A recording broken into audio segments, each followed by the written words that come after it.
So we're at Pershing Park in Washington, D.C. If you look around at it, it looks a lot like other parks that you might find on the East Coast. Specifically, looking at the pink granite outledges, the long steps, and these pyramid-like ledges that seem to come out of this set of stairs, it looks like Battery Park City in New York City, D7, also in the Lower East Side, and pyramid ledges. And that's because this is all the work of M. Paul Friedberg, the same guy that designed the Brooklyn Banks D7 pyramid ledges and the waterfront park along Battery Park City, and the guy that was supposed to design Freedom Plaza, aka Pulaski Park.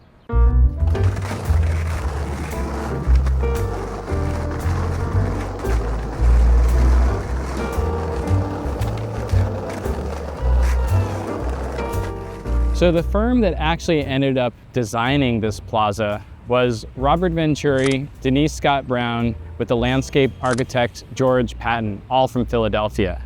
And while Friedberg's park is late modernist, Venturi and Scott Brown's plaza is postmodern. Postmodernism is about pastiche, it's about imagery, it's about bringing history back like a sampled reference. And what you see on this plaza is the 1791 plan created by Pierre Charles L'Enfant of the layout of the streets. In white Georgian marble, you have Pennsylvania Avenue as the widest thoroughfare that connects the White House on one end to the House of Congress on the other. I mean, postmodernism is meta as fuck. This postmodern park references a map that stands as a plan for the city that holds the park that is designed to replicate the map. It's a map about a city, in a city, about a map. But this being this weird postmodernist re-embrace of historicism, re-embrace of symbolism, meant that this entire plaza is absolutely covered with all these different quotes and impressions and street names and different notations for the geographical character of Washington, D.C. The plaza was named Western Plaza when it was first built in 1980, and then it changed its name in 1988 to Freedom Plaza. And 2 years later, in 1990, in Sean Sheffy's Reason for Living part, where he backside lip slides the shit out of this knee-high ledge, front tails this white ledge here, I think the place and importance and prominence of Pulaski Park was firmly established in the minds of most skaters worldwide. And after Sean Sheffy, it's like Chris Hall's parts in the New Deal videos, Andy Stone's parts in the 101 videos. The first 4-on-1 was filled with dozens of DC skaters just stringing together lines across this plaza to end at the 3-stair or skate the high ledge. Pep Martinez in Fine Artist Volume 1, Scott Johnston, Matt Willigan, Reese Forbes. And you started to see this style of skateboarding emerge at this time that I think Sean Sheffy is the direct progenitor of. DC skateboarding was about power, pop, style, landing things clean, and doing things on some of the most rugged, gnarly, and high terrain imaginable. This granite plaza breaks skateboarding down to its barest fundamentals. High ledge, 3 steps, flat ground, that's it. But as with any spot that survives for decades and generation after generation of skateboarding, these simple obstacles become the fundamental template for people to explore all the different ways that you can skate this space. And let's be clear, when I say 3 stairs, these are 3 East Coast steps. These are high steps. This is like a California 5. And when I say bench height ledge, I'm also talking about, a Washington, D.C. bench height ledge. These ledges are probably 17 or 18 inches high.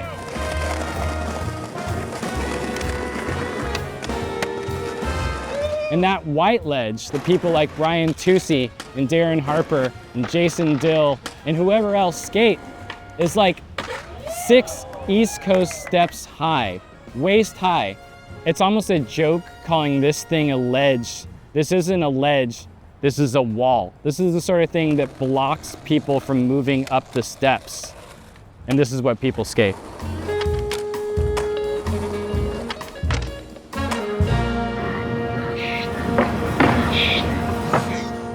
So in this little alcove on the east side of the park, you have this 1910 equestrian monument commemorating Kazimierz Pulaski, this Polish nobleman who saved George Washington's life and who's identified as the hero of the Revolutionary War and the father of American cavalry. Pulaski has 51 historic sites commemorating his life across the United States, more than Thomas Jefferson, just behind Robert E. Lee. And so to most skaters, this is called Pulaski Park, and it's probably partially because this section of Freedom Plaza is where all of the obstacles really are. And by the mid-90s, Pulaski was one bright star in a constellation of East Coast skate meccas, including the Banks, Copley Square in Boston, Love Park in Philadelphia, that fostered a strong local scene, but also attracted people from all around the world to come here and skate.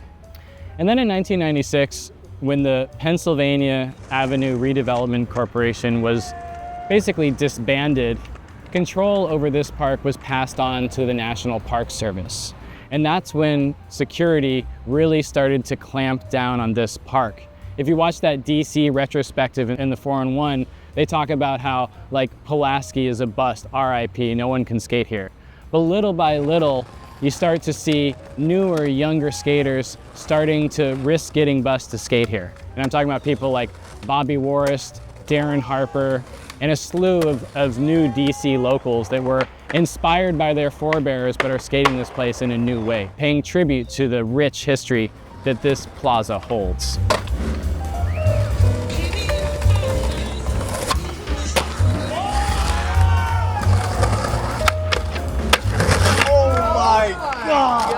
The granite on this main ledge requires a certain kind of finish to both seal it and make it waterproof, which is one of the reasons why one of the many traditions at Pulaski is not to overwax these ledges.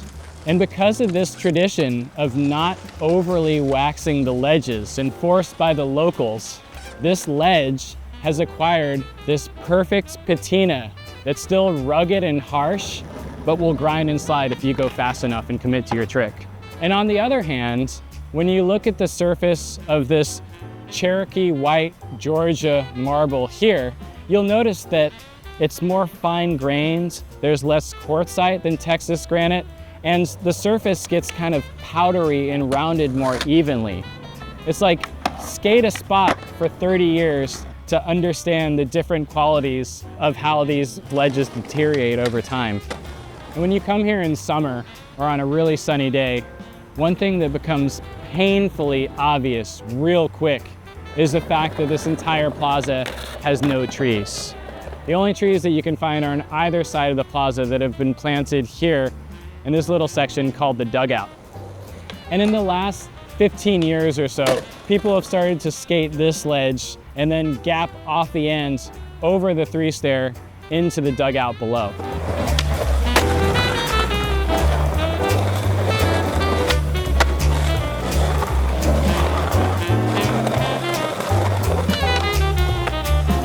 You have Gilbert's front blunt pop out, Mark's backsmith front 180, Yoshi Tannenbaum's kickflip, backside tail slide big spin, and backside tail slide kickflip. And then there's these giant oversized aluminum planters. These are also the work of George Patton, the landscape architect. And because there were no trees, the plan was to have these sort of perennial flowers and tropical foliage bursting out of these seasonally planted. But DC skaters, having to get creative, have figured out a way to turn this into a spot. So think of Jack Curtin's switch backside Smith photo, I think on that planter over there. Think of Sage 50-50ing this thing from flat.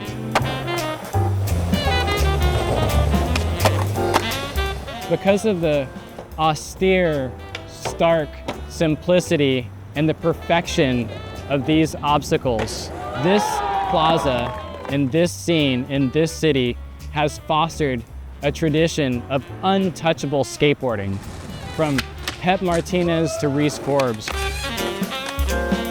from Sean Sheffy to Sean Mullendor, from Bobby Warris to Kevin Augustine. Few spots in the world, but this one, boast such an impressive roster of skateboarders and such an impressive legacy of skateboarding.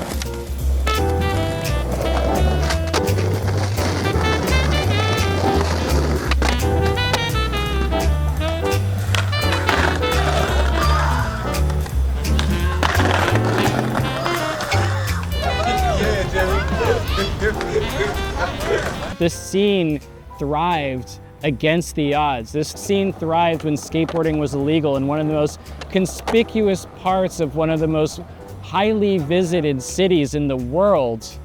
It's nothing short of amazing.